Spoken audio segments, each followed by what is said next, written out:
Lielākais ar mežiem saistītais uzņēmums rudenī darbojas pilnā sparā, lai jau pavasarī tiktu stādīti jauni koki.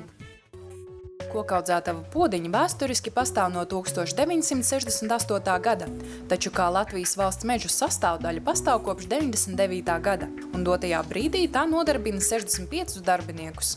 Kokaudzētavā tiek audzēti egļu, bērzu un pēc klienta vēlmēm tiek audzēti arī melnaukšņu stādi. Vispirms pavasara pusē siltumnīcā stāda speciālās kastēs egļu sēklas. Tad rudens pusē mazie dzinumi tiek pārstādīti atklātā laukā. Sasniedzot attiecīgo garumu, stādi no lauka tiek noņemti ar īpašu tehniku, kas atvieglo cilvēka darbu.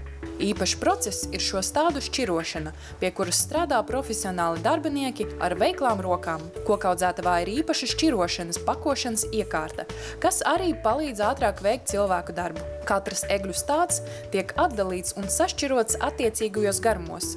Darbiniekiem ir piešķirts savs identifikācijas numurs, lai katrs būtu atbildīgs par sava darba kvalitāti un precizitāti.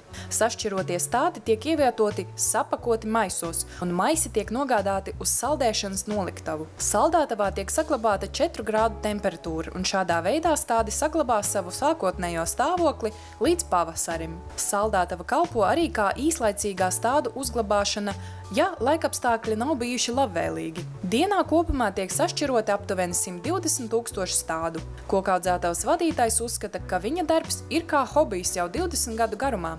Labprāt arī brīvajā laikā viņš atrodas kokaudzētavā un ar lepnumu noskatās uz savu paveikto darbu.